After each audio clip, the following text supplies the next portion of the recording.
네, 저희 교회는 이제 가족이 새로 들어오면 풍성한 삶으로의 초대, 풍성한 삶으로의 첫걸음, 풍성한 삶으로의 기초의 과정을 밟게 되어져 있습니다.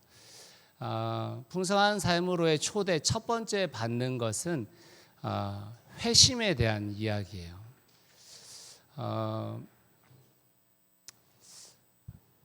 회심하지 않으면 사실은 그 다음은 다 뜬구름 잡는 이야기입니다. 오늘 우리가 이 고백한 이 세 가지 그리스도인 안에서 축복을 받는다. 이 축복의 세 가지는 회심하지 않은 사람에게는 사실은 아무런 가치처럼 들려지지 않는 이야기입니다. 여러분, 회심이 뭐예요? 회심을 어떤 사람들은 영접기도 따라한 거라고 생각해요. 어떤 사람은 모태신앙으로 시작돼서 나는 회심했다라고 생각하는 사람도 있고요. 또 어떤 사람은 신비적 체험을 해서 나는 회심했다 이렇게 생각하시는 분들도 있습니다. 다 거짓말입니다. 회심은 나 중심의 삶을 예수 중심의 삶으로 바꾼 게 회심이에요. 그 말을 다시 말하자면 예수님의 말씀대로 살겠다고 결정하고 그 길을 걷는 게 회심입니다. 머리로 아무리 예수님을 잘 이해하시고 여러분의 말로 예수님을 얼마든지 설명을 잘 하시더라도 소용없어요. 그거 회심 아니고요. 회심은 예수의 길이 진짜구나. 그 길밖에 걸을 길이 없구나. 그 길을 나는 걷겠다라고 결정한 게 회심입니다. 예전에는 교회에 들어와 있는 모든 분들이 다 회심한 줄 알았어요. 다 똑같은 줄 알았습니다. 아닙니다. 회심은 우리의 신앙의 출발점이에요. 그게 안 되면 사실은 그 다음에 여러 이야기들이 나에게 별로 그렇게 감격적이지도 않고요. 그게 진짜 그런지 모릅니다. 정말 여러분들은 그리스도 안에서 온전히 받아들였음을 믿으세요? 내가 특별한 존재라는 걸 믿으십니까? 내가 가족 공동체에 속했다는 걸 믿어요? 안 믿는 분이 대다수인다라는 겁니다. 한국 교회 안에 회심하지 않은 회중이 너무 많다는 겁니다. 과거에 내가 무언가를 듣고 그것에 대해서 동의했다고 생각하는 거예요.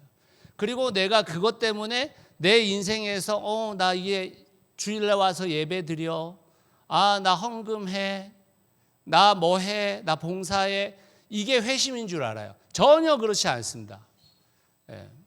아닙니다. 그게 부끄러운 거 아닙니다, 여러분. 회심하지 않은 게 부끄러운 게 아니라 내가 회심했는지 알든지 모르는지가 부끄러운 거예요. 사실은 내가 회심을 하지 않았는데 회심했다라고 믿고 있는 게 부끄럽기보다는 굉장히 정말 너무너무 불쌍한 인생이 되는 거예요. 회심 안 했는데 회심했다고 믿고 있는 게. 그래서 사실은 여러분, 회심이 제일 중요해요. 회심이. 그래서 사실은 저희 교회에 공식적으로는 풍성한 삶으로의 초대담의 첫걸음을 걷게 만들어놨지만 초대에서 회심하지 않은 사람은 하나님 나라의 도전도 하고 만나면 시리즈도 하고 요한복음 다시 읽기 그것도 하고 왜 하냐면 회심이 제일 중요하기 때문인 거예요. 사실 제가 여러분들하고 지금 풍산기 설교를 하고 있단 말이에요. 사실 풍산기는 회심한 사람들에게 균형 잡힌 삶이라는 게 뭔지를 알려주는 게 풍산기예요. 근데 왜 제가 여러분들 여기 회중하고 풍산기를 나누냐면 첫 번째는 혹시 여러분 중에 내가 지금 설명하고 제가 여러분들에게 설명드리는 이 설명들이 나하고는 별로 관계없다. 그러면 회심을 의심해 보셔야 합니다. 죄송합니다. 여러분들이 신앙생활 오랫동안 해오셨잖아요. 그런데도 회심을 의심해 보셔야 돼요. 왜냐하면 그거 아니면 아니에요. 그거 아니면 그 다음은 사실은 내가 아무리 좋은 사람으로 있고 내가 아무리 봉사 잘하고 해도 소용없어요. 회심을 의심해 봐야 됩니다. 회심을. 그리고 여러분 회심에 대해서 도움을 요청해야 돼요. 내가 나를 냉정하게 판단했을 때 나는 회심한 사람이 아닌 것 같거든. 목사님, 목자님, 제가 회심에 대해서 다시 생각해 봐야 될 것 같아요. 다시 저에게 좀 알려주세요. 제가 다시 한번 고민해 봐야 되겠습니다. 라고 말씀하셔야 돼요. 왜냐하면 그게 제일 중요하기 때문에. 그거 없이 여러분 못 받아들입니다. 못 받아들여요. 불편해요. 그 다음 이야기를 하는 게 너무 불편해요. 너무 불편해요. 특히 오늘 앞에 이야기한 2개 말고 3번째 이야기 가족 공동체에 속했다라는 것은 훨씬 불편한 얘기입니다. 내가 회심을 했는데 가족 공동체에 속하지 않았다? 이상한 거예요. 무조건 이상한 겁니다. 왜 이상하냐면 여러분, 하나님은 회심한 사람에게 첫 번째 주는 선물이 뭐냐면 회심 공동체가 생기는 거예요. 왜냐하면 나 혼자 못 가거든요. 내가 회심을 했어도 예수 그리스도를 따라가는 삶은 나 혼자 못 가요. 못 가게 돼 있습니다. 왜 못 가게 돼 있냐면 성경이 못 가게 돼 있다고 해요. 혼자 신앙생활을 잘 갈 수 있다고 성경은 아무 곳에서도 설명하지 않아요. 무조건 회심 공동체 안으로 들어가야 돼요. 근데 내가 가족 공동체로서 살아가는 것이 불편하다? 가족 공동체가 되는 것 자체가 나는 이해가 안 된다? 그러면 여러분 다시 앞으로 가보셔야 돼요. 여러분 이게 우리가 서로를 정죄하는 게 아니에요. 서로를 판단하는 게 아닙니다. 저도 과거에는 회심하지 않은 채 예수 그리스도 믿고 살았어요. 목사인 저도 회심하지 않은 채 그게 믿음인 줄 알고 살았다니까요. 목사인 저도. 저 신학 10년 했어요. 근데 회심을 모르면 사실은 그 다음 단계가 소용이 없어요. 그냥 세상의 방법대로 살아가게 돼 있습니다. 그래서 오늘 이 가족 공동체에 대한 이야기를 제가 꺼내기 이전에 여러분에게 회심에 대한 이야기를 하는 것은 회심한 사람에게는 이 가족 공동체의 특징이 드러나게 되어져 있습니다. 가족 공동체의 특징. 가족 공동체가 혈연 공동체는 아니라고 말씀드린 적이 있죠, 제가. 근데 여러분 혈연 공동체는 아니다라는 말이 혈연 공동체는 제껴둔다 이런 말이 아니에요. 혈연 공동체가 가족 공동체의 이꼴은 아니다라는 말인 거예요. 혈연 공동체 중에 가족 공동체에 속한 사람이 있을 수 있습니다. 있죠. 내 남편이, 내 아내가, 내 자녀가 혈연 공동체지만 그 안에서 가족 공동체, 성경이 말하는 가족 공동체에 속할 수 있습니다. 그런데 그게 가족 공동체를 말하고 있는 것은 아니에요. 어떤 분들은 제가 마치 혈연 공동체를 가족 공동체하고는 완전 분리시키는 줄 알아요. 전혀 그렇지 않아요. 그럼 제가 제 자녀 버리고 제 아들 버리고 제 아내 버리고 이렇게 해서 가족 공동체 이루는 거예요? 그런 게 아닙니다. 다만 가족 공동체가 뭔지를 정확하게 인지해야 합니다. 마가복음 3장 31절에서 35절 말씀 같이 한번 읽어보겠습니다. 시작. 그때 예수의 어머니와 동생들이 찾아와 바깥에 서서 사람을 들여보내어 예수를 불렀다.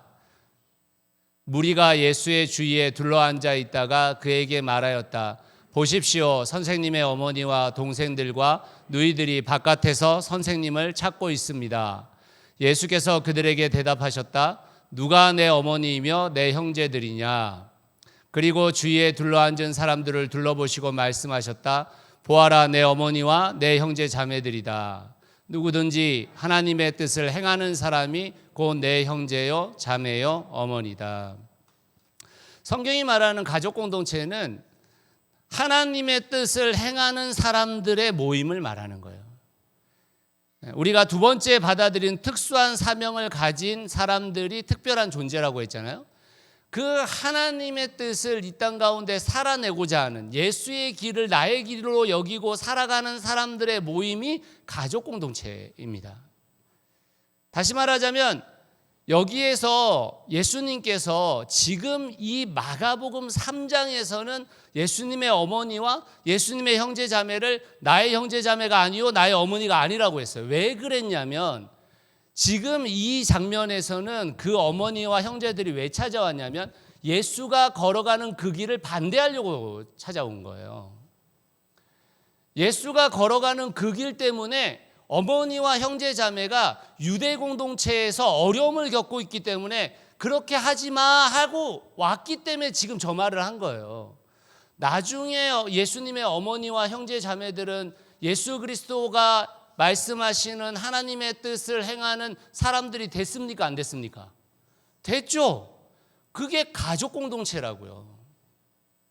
그 길을 함께 걷는 사람을 가족 공동체라고 말하고 있는 겁니다. 성경이 말하는 이 가족 공동체가 혈연 공동체가 포함되어질 수도 있어요. 그렇지만 혈연 공동체 이꼬로 가족 공동체는 아닌 거예요. 여러분, 우리가 세상이 말하는 가족을 우리가 서로 나누는 것을 가족 공동체라고 하면 크게 착각하고 계시는 겁니다. 그렇지 않아요. 여러분, 가족 어떻게 좋기만 하신가요? 다 좋기만 어떻게? 그렇지 않아요. 그렇지 않죠. 우리가 생각하고 있는 이 혈연적 관계의 가족 공동체를 성경이 말하는 가족 공동체로 이해하는 그 순간 가족 공동체 안 되고 싶어요. 되고 싶습니까? 막 시어머니가 12명이 되는데 괜찮으세요? 시아버지 12명 되고 막 장인 장모님 12명 괜찮으세요? 우리가 장인 장모님 너무 좋아가지고 괜찮아 이러면 계세요? 어떻게 남편도 비슷한 남편들이 계속 많아질 텐데 아내도 그런 게 아니라고요. 그런 게 아닙니다. 가족 공동체가 소위 성경이 말하는 가족 공동체는요, 좋은 사람들의 모임이 아니에요. 그 안에 좋은 사람들이 있을 수 있죠. 근데 좋은 사람들의 모임을 가족 공동체, 성경이 말하는 가족 공동체라고 생각하면 오산이에요. 친목 공동체 아닙니다. 그 안에 있는 사람들이 친해질 수 있죠. 친해지는 걸 반대하는 게 아니에요. 친해지는데 친목 공동체는 아니라고요. 성경이 말하는 이 공동체에 소위 말하면 하나님의 뜻을 함께 이루는 모임이 빠져버리면 그건 성경이 말하는 가족 공동체 아니에요. 그거 목장 아닙니다. 목장에서 아무리 내가 친하고 목장에서 아무리 내가 이 세상에 많은 얘기들 나눠도 여러분 그 안에서 하나님의 뜻을 이루려고 하는 그 모임의 뜻이 발견되지 않으면 그 목장 아니에요. 아니라고요. 목장이. 우리가 왜 목장을 합니까? 왜 진실한 공동체라는 이름을 붙여가지고 그걸 하고 있는 거예요? 하나님의 뜻을 함께 이루어가는 모임으로서 목장 모임을 하고 있는 겁니다. 그래서 여러분 디모데후서 2장 3절에서 4절 말씀에 보면 바울은 이 회심한 공동체를 뭐라고 부르냐면 한번 띄워주시겠습니까? 네, 같이 한번 읽어봅시다. 시작. 그대는 그리스도 예수의 훌륭한 군사답게 고난을 함께 달게 받으십시오. 누구든지 군의 복무를 아는 사람은 자기를 군사로 모집한 상관을 기쁘게 해주어야 합니다. 그러므로 그는 살림살이에 얽매여서는 안 됩니다. 군사로 표현합니다. 군대로 표현해요. 여러분 군대에 갔는데 이 내무반에 있는 뭐 20몇 명의 사람들이 엄청 친해. 와 좋죠. 너무 친해. 다 좋은 사람들이야. 갈구는 사람 아무도 없어. 와 대박 너무 좋죠. 근데 오합지졸이야. 괜찮은 거예요? 근데 상관의 명령에서는 각자 알아서 지 마음대로 판단해. 괜찮은 겁니까? 왜 군사라고 말하고 왜 군대라고 말하는지를 아셔야 되는 겁니다. 하나님의 뜻을 우리가 이루려고 모이는 거지 여기 와서 친목단체 하려고 우리가 모이고 있는 게 아니에요. 아니, 친해지는 걸 반대하는 게 아니에요. 친해지세요. 근데 하나님의 뜻을 우리가 함께 이루려고 하는 것이 없으면 그건 교회가 이야기하고 성경이 얘기하는 가족 공동체는 아니란 말입니다. 아니란 말입니다. 그래서 에베소서 2장 19절 말씀은 우리에게 이렇게 이야기합니다. 같이 한번 읽겠습니다. 시작. 그러므로 이제부터 여러분은 외국 사람이나 나그네가 아니요 성도들과 함께 시민이며 하나님의 가족입니다. 회심한 교회 공동체의 식구들은 이제 외국 사람이나 나그네, 나를 스쳐 지나가는 사람들이 아니라는 거예요. 그 사람들은 성도들과 함께 시민이래요. 시민이 뭐예요? 그 나라의 법을 함께 받아들인 사람들이 시민이죠. 하나님 나라의 법을 함께 받아들인 사람들입니다. 그 사람들을 뭐라고 얘기하냐? 하나님의 가족이라고 이야기하고 있는 겁니다. 하나님의 가족.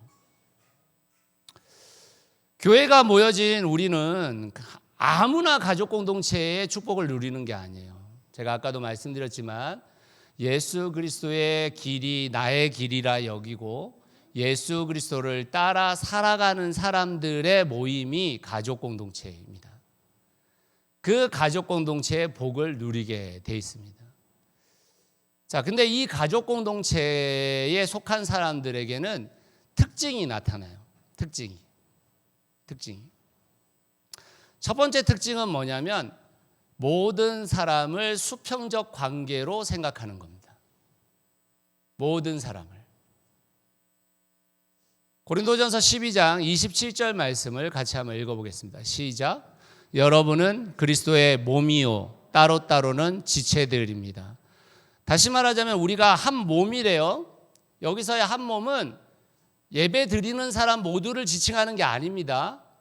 회심한 모든 사람들은 그리스도를 머리로 둔, 다시 말하면 그리스도가 하라는 대로 하는 그 사람들을 지체라고 말하는 거예요. 몸이라고 얘기하는 겁니다. 제가 이렇게 강하게 얘기하는 걸 용서하십시오. 왜 강하게 얘기하냐면 여러분, 우리가 자꾸 착각을 하고 있기 때문에 그런 거예요. 우리가 회심한 사람들과 회심하지 않은 사람들을 구분하지 못하면요, 사실은 우리 안에서 계속 상처가 일어나요. 어려움이 일어나요. 회심하지 않은 분들은 목양의 대상이 아니에요. 그분들은 전도의 대상입니다. 우리가 그분들을 전도의 대상으로 여겨야 되는 것이지 목양의 대상. 목양은 뭐냐면 하나님의 온전하심까지 자라가도록 돕는 게 목양이거든요. 근데 지금 씨도 안 뿌렸는데 뭘 자라? 안 자라요. 근데 그분한테 막 실망해. 안 자라고 있는 사람한테. 왜 저러나 싶고. 그래서 여러분, 씨가 안 뿌려지고 그게 싹이 안 났는데 그분한테 우리가 계속 어떻고 저떻고 얘기할 필요가 없어요. 시작도 안 했는데 뭘 자꾸만 우리가 얘기를 하겠어요. 우리 청소년들 예수 그리스도를 받아들인 사람들 거의 없어요. 예, 본인은 받아들였다고 생각할런지 모르지만 우리가 생각하고 있는 이 성경의 기준대로 하면 못 받아들인 친구들이에요, 아직. 근데 우리가 뭐 얘들을 놓고 뭐 얘들이 어떻고 저떻고 뭐 이런 그거 왜 하세요, 그 얘기를?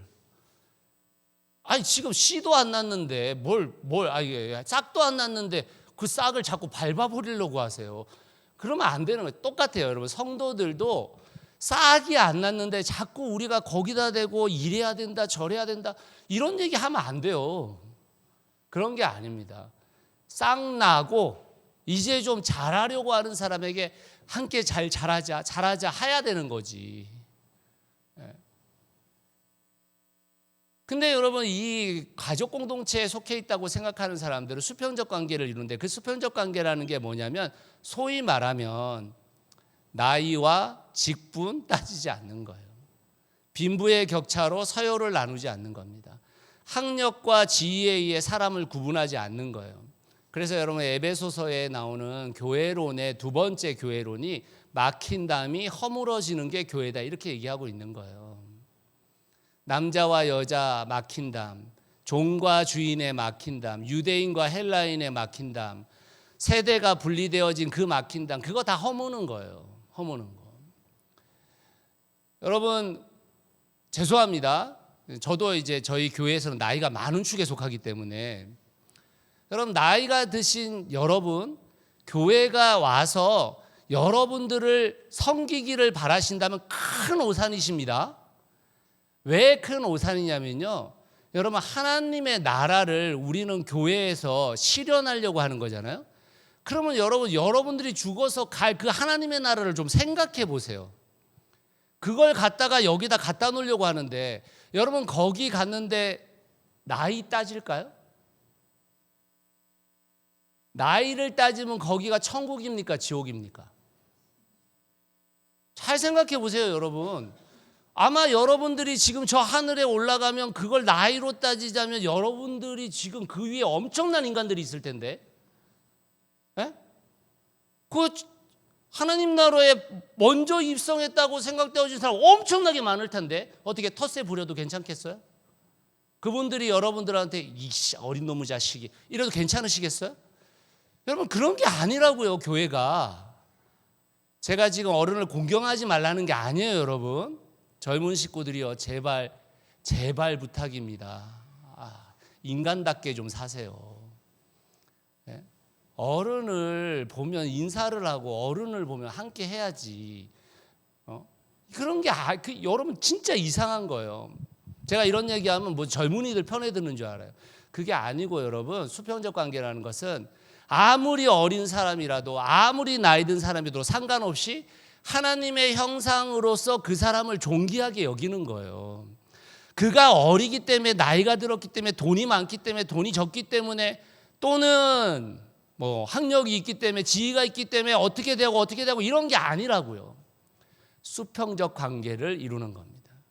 그래서 아무리 어린 사람일지라도 그 사람을 무시하지 않는 것이고, 아무리 우리가 돈이 많은 사람일지라도 그 사람을 우리의 그 지위를 세우기 위해서 그 돈을 사용하지 않는 거예요. 그런데 우리는 자꾸만 교회에 서열을 만들려고 하는 겁니다. 아닙니다, 여러분.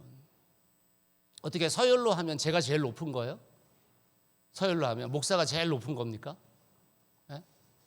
서열로 하면 어떻게 뭐 이렇게 이게 장로가 없어서 장로를 말을 못 하겠네. 네, 그런 게 높은 거예요?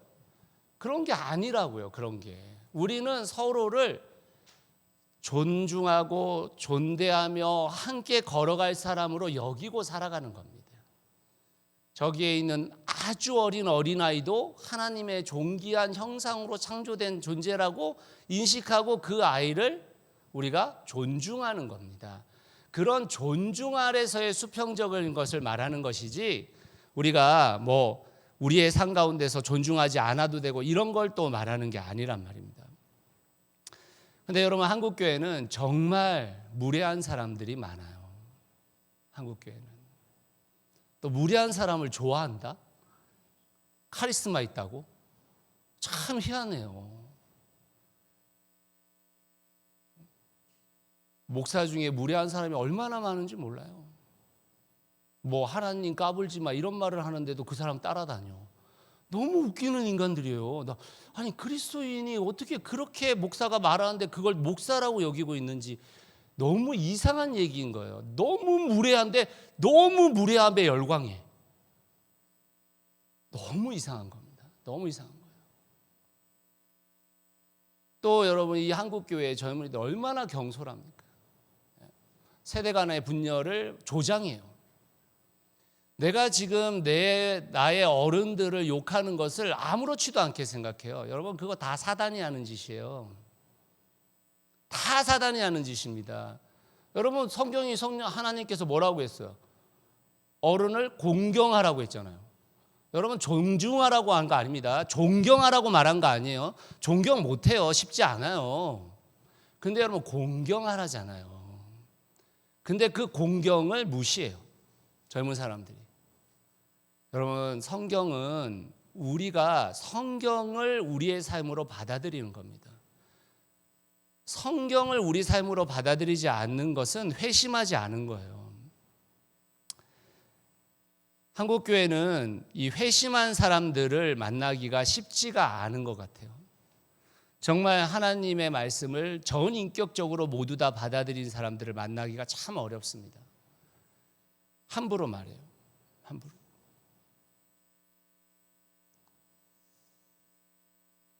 가족 공동체를 경험하는 사람들은, 정말 가족 공동체로 우리가 속해 있다고 생각하는 사람들은 수평적 관계 가운데 놓여지게 되는 것입니다.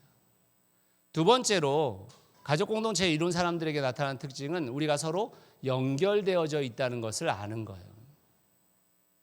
에베소서 2장 21절에서 22절 말씀을 같이 한번 읽어보겠습니다. 시작. 그리스도 안에서 건물 전체가 서로 연결되어서 주님 안에서 자라서 성전이 됩니다. 그리스도 안에서 여러분도 함께 세워져서 하나님이 성령으로 거하실 처소가 됩니다. 성경은 가족 공동체로 부름받은 우리가 연결되어져 있대요. 다 연결되어져 있대요. 그래서 우리가 성령이 거하시는 성전이 된대요.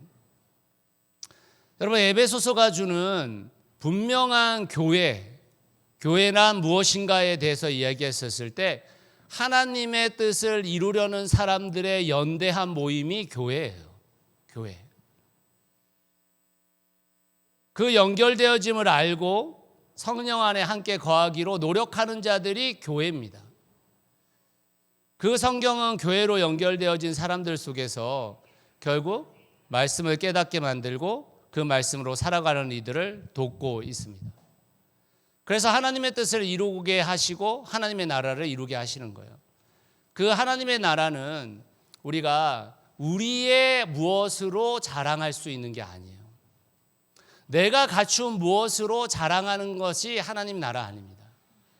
하나님의 나라는 내 장기 자랑하는 데가 아니에요. 하나님의 나라는 연대하는 곳입니다.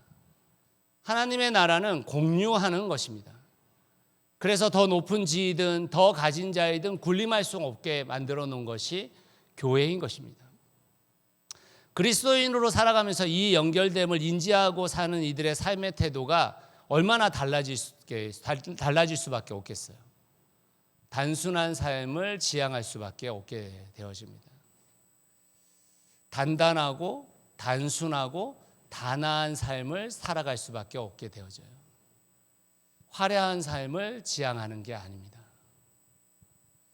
남들보다 더 많이 누리는 삶을 지향해 가는 게 아니에요. 그 삶의 방향과 태도를 바꾸는 것이 회심입니다. 그 회심한 사람들이 누리는 것이 그리스도 안에서 가족 공동체를 누리게 되는 것입니다. 그 가족 공동체를 에베소서 2장 10절은 우리가 지난주에 봤던 내용인데 우리는 하나님의 작품이다 이렇게 이야기하고 있는 겁니다. 여러분, 그 우리는 하나님의 작품이라는 것이 여러분 각 사람에 대해서 우리가 모두 다 하나님의 작품이에요 라고 말하는 것 같이 들릴 수 있겠지만 근데 여러분 그걸 말하는 건 아니에요. 회심한 사람들이 모인 그 교회를 하나님의 작품이라고 말한 거예요. 하나님의 작품이라고. 그러니까 교회는 회심한 공동체의 사람들이 모이면 모일수록 그 작품성을 더해가는 것입니다. 그 작품성은 언제 드러나는 거냐면 회심하고 난 이후의 다양성에서 드러나는 거예요. 그 회심한 사람들이 모여지면 모여질수록 얼마나 많은 다양함이 만들어지겠어요. 그 다양성 안에서 작품성을 인정받게 되어지는 겁니다. 우리가 교회로 연결되어져서 가족 공동체를 이루게 되면 그 연결되어짐으로 인해서 선한 일을 강요하는 것이 아니라 도리어 연결되어져 있기 때문에 그 사람이 하는 선한 일이 내 일이 되는 거예요. 내 일이. 여러분, 이 회심 공동체가 내가 연결되어져 있다는 걸 알기 때문에 다른 사람의 수고에 함께 반응하는 거예요. 함께 반응하는 겁니다. 그냥 가만히 있는 게 아닌 거죠. 저 사람의 수고는 나의 수고이기 때문에 내가 함께 거기에 동참하게 되는 거예요. 함께 하게 되는 겁니다. 결국 그 함께함이 우리로 하여금 가족 공동체를 만들기도 하지만 우리가 가족 공동체이기 때문에 함께하게 되는 것도 마찬가지 일이 되는 것입니다. 우리 교회 성도님들 중에 주거 공동체를 지금 이뤄 살아가는 사람들이 있죠. 저도 그렇습니다. 그리고 이제 두 번째 주거 공동체가 이제 한 8월쯤에 저희가 이제 만들어질 예정입니다. 그리고 아마 제가 알고 있기로는 또 다른 주거 공동체를 만들기 위해서 의논하시고 계획하시고 이런 분들이 여러 명 있다고 이야기해요. 근데 여러분, 이 주거 공동체에 있어서 제일 중요한 게 뭐냐면요, 주거 공동체에 속한 사람들이 회심한 사람이냐 아니냐예요. 주거 공동체를 통해서 우리가 뭘 하겠다라는 것은 두 번째 문제예요. 그건 여러분 나중에 계획해도 상관없어요. 우리의 구성원을 보고 잘 그 구성원 안에서 뭔가가 일어나도록 도우면 돼요. 근데 여러분, 제일 중요한 건 뭐냐면 회심했느냐, 그 사람이 정말 예수 그리스도의 길을 걷고 있느냐, 내가 그 길 가운데 함께 걸어가고 있는 사람이냐, 그 사람이어야 해요. 그 사람이 아니잖아요. 그럼 그냥 주거 공동체가 예수 그리스도의 빛과 소금을 밖으로 드러내는 공동체가 아니라 아이고 쟤들 모여가지고 딴짓거리 하고 있네, 이거밖에 안 돼요. 여러분, 일반 사회 속에서 주거 공동체를 하시는 분들이 있죠. 여러분, 그분들 TV로 이렇게 찍어가지고 영상 보여주는 거, 이런 거 한번 여러분 유튜브에서 찾아보세요. 다 뭐 하고 있나? 모여서 다 술 마시고 있어요. 모여서 다 고기 굽고 술 마시고 있다고요. 다. 와, 좋다. 와, 자연 너무 좋다. 와, 우리 모여가지고 술 마시고 하니까 너무 좋다. 근데 여러분, 다 그렇게 돼요. 회심한 사람들이 아니면요, 다 그렇게 돼요. 서로를 지켜내지 못하거든요. 나 자신을 지켜내지 못하거든요. 그래서 10에 8은 무조건 회심해야 돼요. 주거 공동체 되려면. 그 퍼센트지가 80% 이하로 떨어지잖아요. 하향 평준화돼요. 무조건 가게 돼 있습니다. 무조건. 여러분, 이건 제가 주거 공동체를 지금 하고 있는 것도 있지만 제가 주거 공동체 하기 전에 한국 땅에 있는 주거 공동체를 얼마나 많이 가봤겠어요. 무조건 그렇게 됩니다. 가족 공동체를 이룬다라는 거의 핵심은 회심이에요. 회심. 예수 그리스도를 걷고, 예수 그리스도의 길을 걷고 있느냐 안 걷고 있느냐. 교회 공동체도 똑같습니다. 예수 그리스도의 길을 걷고 있는 사람들이 모여 있으면 그 공동체는 분란이 적어요. 근데 예수 그리스도의 길을 걷고 있지 않는 사람들이 많으면요, 계속 불평불만만 나와요. 뭘 그렇게 불평할 게 많으신지 맨날 와서 불평해요. 맨날 와서 우리 교회는 어떻고 이렇고 저렇고, 우리 목장은 어떻고 저렇고, 우리 목사님은 어떻고 저렇고. 아니 뭐 그게 뭐가 중요하세요? 우리가 지금 예수 그리스도를 쫓아가는데. 바울이 그런 얘기를 했죠. 바울이 내가 예수 그리스도를 본받은 것처럼 너희는 나를 본받으라. 그러니까 바울이 굉장히 교만해 보이잖아요. 근데 여러분, 그걸 말씀을 잘못 이해하고 있기 때문인 거예요. 여러분, 거기서 본받는다는 게 현재 진행형이에요. 다시 말하자면 이런 뜻이에요. 내가 지금도 예수 그리스도를 본받고 있는 것처럼 너희도 나를 본받으라는 얘기인 거예요. 내가 예수 그리스도를 지금도 본받고 있는 것처럼 너희도 지금 예수 그리스도를 따라가는 삶을 계속 본받아라, 이런 말인 거예요. 근데 여러분, 우리가 예수 그리스도를 본받는 삶을 계속해서 가지 않잖아요. 그러면 여러분, 우리 공동체 망합니다. 망해요. 아무리 유명세가 있고 아무리 뭔가를 잘하는 것 같아 보여도 우리 공동체의 구성원이 끝없이 예수 그리스도를 쫓아가는 그 삶을 살아내지 않으면 우리는 가족 공동체는커녕 늘 깨지는 공동체로 존재할 뿐입니다. 그러므로 사랑하는 성도 여러분, 여러분은 나라는 존재가 단수이기도 하지만 복수라는 것을 인지하셔야 돼요. 나는 교회에 연결되어진 존재예요. 나는 가족 공동체에 함께 속한 존재라고요.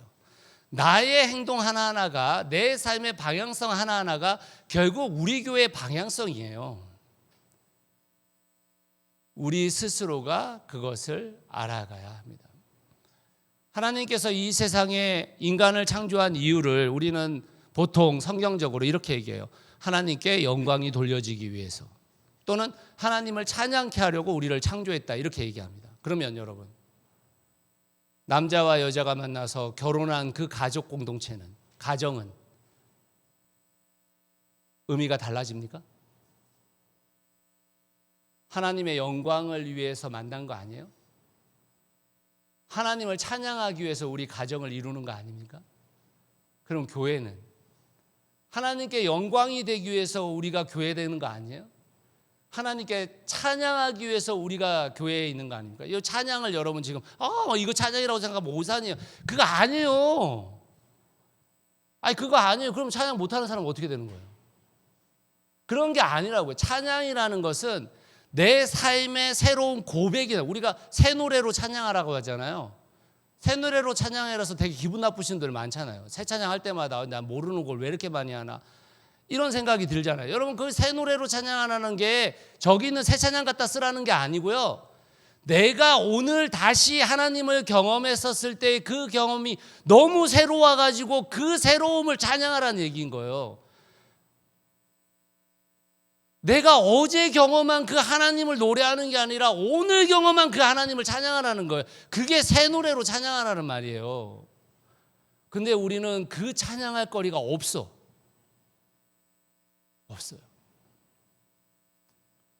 사랑하는 여러분, 신앙은 절대 연수가 아닙니다. 많은 사람들이 신앙이 연수인 줄 알아요. 신앙의 연수로 따지면 제가 아마 여기서 몇 손가락 안에 들 거예요. 저 모태신앙이잖아요. 제가 지금 52세인가 53세인가 그런데. 뭐 저보다 더 신앙 오랫동안 가진 사람 별로 없을걸요, 여기. 근데 여러분 잘 생각해 보세요. 신앙의 연수라는 건요, 아무 의미가 없어요. 솔직히 말하면. 왜 의미가 없냐면요, 우리는 어제의 은혜를 오늘에 사용하지 못해요. 성경은 어제의 은혜를 갖다가 오늘 못 쓴다고 얘기하고 있는 거예요. 다시 말하자면 신앙의 연수를 수십 년 지킨 사람보다 오늘 예수 그리스도를 받아들이고 6개월 텐텐텐 한 인간이 훨씬 신앙의 연수가 좋아요. 신앙의 능력치도 훨씬 좋고요. 매일마다 아침마다 내가 하나님 앞에 내 자신을 묻고 하나님 앞에서 그 뜻을 받아들이고 내 삶을 그렇게 살아가기 위해서 애쓰고 있는 사람의 신앙, 그 6개월을 버틴 사람의 신앙이 좋겠습니까? 아니면 주일 예배 50년 참석한 사람의 신앙이 좋겠습니까? 말도 안 되는 얘기예요. 50년? 아무 소용 없어요, 여러분. 지금 내가 오늘 하나님 앞에서 예수 그리스도의 길을 걷고 있는지가 중요한 거예요. 그 사람들이 모인 가족 공동체가 되면 그 파장이 엄청난 파장을 일으키는 겁니다. 엄청난 능력치를 발휘하게 되는 거예요. 그 엄청난 작품성을 갖게 되는 거예요. 근데 그 작품성을 내가 떨어뜨리고 있지 않은지 생각해 보셔야 돼요. 그 작품성을, 그 빛과 소금의 작품성을 우리가 떨어뜨리고 있는 것은 아닌지 생각해 봐야 하는 것입니다. 말씀의 결론을 맺겠습니다. 여러분, 성경이 말하는 가족 공동체는 우리에게 사실은 낯선 개념입니다. 특히 이 대한민국처럼 유교 문화가 꽃피운 땅에서 좀처럼 쉽지 않은 공동체예요. 나를 내려놓기가 어렵거든요. 내 나이 내려놓기 어렵고, 내 직위 내려놓기 어렵고, 내가 가진 거 내려놓기 어렵거든요. 근데 여러분, 거기에 행복이 있다고 성경이 말하고 있는 거예요. 그 길이 예수 그리스도의 길이다라고 성경은 말하고 있는 겁니다. 거기에 성령께서 주시는 동행함이 있다고 말하고 있는 거예요. 우리 공동체가 무엇을 위해 가족 공동체의 삶을 살려고 하는지를 알았다면 여러분, 우리는 거기에 우리의 삶을 들여가야 하는 것입니다. 저는 의미심장하다라는 표현을 좋아합니다. 제가 설교 시간에도 그런 표현을 자주 써요. 근데 제가 이 표현을 자주 쓰게 된 이유는 유영만이라는 수필가 때문이에요. 이 유영만이라는 수필가는 의미심장이라는 표현을 어떻게 바꿨냐면 의미가 심장에 박혔다 이렇게 얘기했어요. 저는 그리스도인의 삶이 딱 그렇다고 생각해요. 예수 그리스도가 살아간 그 의미 있는 삶이 우리의 심장에 박혀야 되는 겁니다. 그래야 이 복이 우리의 복이 됩니다. 이 복 별로 필요 없으시죠? 나 혼자 뭐 잘 사는데, 나는 혼자 있는 게 너무 좋은데, 나는 뭐 내가 누린 거, 내가 갖고 있는 것만으로 나 누리는 거 좋은데, 네, 그 삶을 바꾸는 게 회심입니다. 성경은 그 회심을 우리에게 요구하고 있어요. 그 다음부터는 성령께서 내가 너희와 함께 가겠다라고 이야기하고 있습니다. 그러니 사랑하는 성도 여러분, 그 회심한 인생으로서 저 복을 꿈꾸시는 여러분들이 되시길 바라요.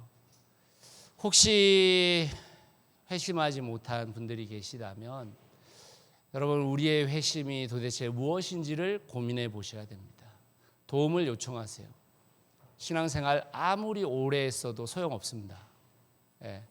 어디 가서 무슨 성경 공부 떼신 거 아무 소용없습니다. 그거 여러분 아무 소용없어요. 제가 2007년부터 2016년까지 13년까지 7년간의 시간 동안 뭐 했는 줄 아세요? 전국에 있는 교회가 하는 모든 세미나들 참석하고 그 세미나 분석해가지고 새누리 2교회에 적용하는 일을 제가 했어요. 여러분들이 웬만히 받았다고 말하는 그 성경 공부들 저 웬만하면 다 했습니다. 7주 동안 부산에 한 달에 한 번씩 내려가서 3박 4일 동안 풍성한 삶 시리즈, 우리 교회하고 상관없는 이 말고 다른 그거 여러분 7주 동안 부산을 내려갔어요. 칼 세미나 사랑의 교회에서 하는 거 받으려고 제가 40일 동안 그 칼 세미나 받았어요. 한국교회에서 제일 좋다는 세미나들. 아무 소용없습니다. 회심하지 않으면. 예수 그리스도의 그 길을 쫓아가겠다라는 결단이 없으면 그거 독이에요, 독. 아는 채만 해. 내가 많이 아는 줄 알아요. 착각이십니다. 그래서 고린도후서 5장 17절은 우리에게 이렇게 이야기합니다. 같이 한번 읽어보겠습니다. 고린도후서 5장 17절 시작. 누구든지 그리스도 안에 있으면 그는 새로운 피조물입니다. 옛것은 지나갔습니다. 보시오, 새것이 되었습니다.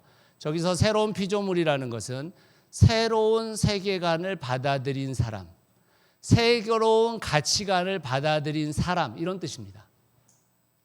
그거 안 받아들이잖아요. 그러면 여러분 그리스도인 아닙니다. 사실은 그리스도인으로 살아가고 싶으시다면, 그리스도인이 정말 어떤 존재인지 알고 싶으시다면 여러분 그 과정을 잘 밟아보세요. 좀 알고 싶다, 내가 그렇게 되고 싶다, 그 마음이 우리에게 필요합니다. 사랑하는 성도 여러분, 나는 그리스도 안에서 온전히 받아들여졌다. 나는 그리스도 안에서 특별한 사명을 띤 특별한 존재가 되었다. 나는 그리스도 안에서 가족 공동체에 속했다. 이것이 그리스도인에게 주어진 복입니다. 그 복을 누릴 수 있게 되시기를 예수 그리스도의 이름으로 축원합니다. 같이 기도하겠습니다. 사랑하는 성도 여러분, 먼저는 제가 여러분들에게 묻고 싶습니다. 여러분은 회심하셨습니까? 예수 그리스도를 따라가는 그 삶이 나의 유일한 길이요, 나의 행복의 길이요, 내가 걸어갈 오직 한 길이라는 그 마음이 여러분 안에 자리 잡히셨나요? 그걸 여러분 스스로 물어보셔야 됩니다. 그리고 그렇다라는 마음이 들거든 이렇게 기도하십시오. 주님, 제가 주님의 축복을 의지하여 성령에 기대어 그 길을 걷겠습니다. 이렇게 기도하시면 좋겠습니다. 함께 기도하겠습니다. 주님, 정말 우리가 예수 그리스도를 나의 유일한 길이요, 예수 그리스도가 나의 진리라고, 그 길만이 나의 행복이요, 내가 따라갈 길이라고 생각하고 있는지, 그걸 받아들였는지, 주님 그것부터 주님 우리가 점검하게 해주십시오. 신앙의 시간이 아무리 오래되었어도 하나님 그걸 아직 받아들이지 못했다면 그걸 받아들이기 위해서 우리가 한번 다시 그 여정을 걸어볼 수 있도록 도와주십시오. 그리고 주님, 그 안에 주님의 복이 충분히 있다는 것을 알게 해주십시오. 저 복을 누리고 싶습니다.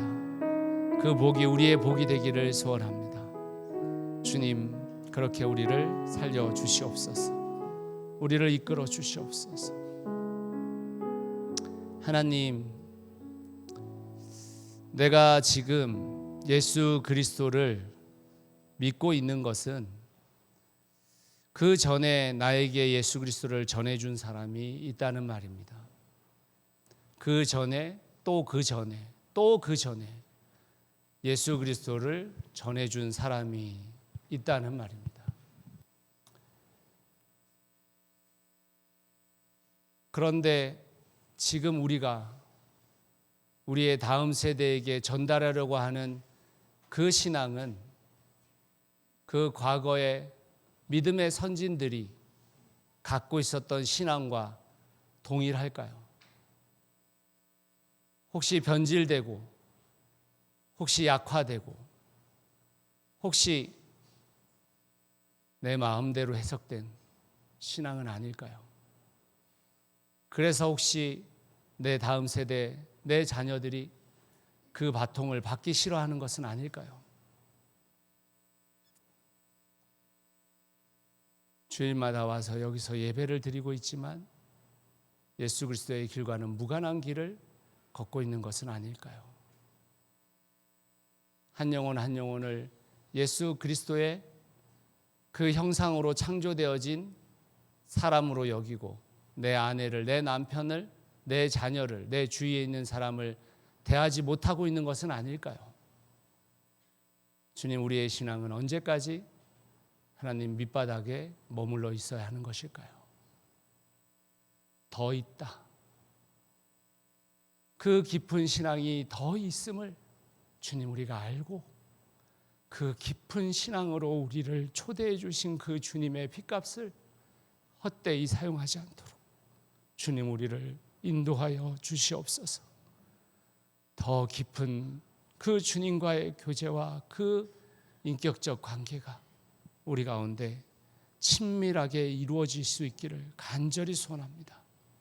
그래서 우리가 주님 앞에서 흔들리지 않는 예수 그리스도의 길을 나도 따라가는, 그리고 누군가에게 따라오라고 말할 수 있는 사람들이 되도록 도와주시옵소서. 그 사람들의 모임이 우리 교회가 목장이 될 수 있도록 인도하여 주시옵소서. 예수 그리스도의 이름으로 기도드렸습니다. 아멘.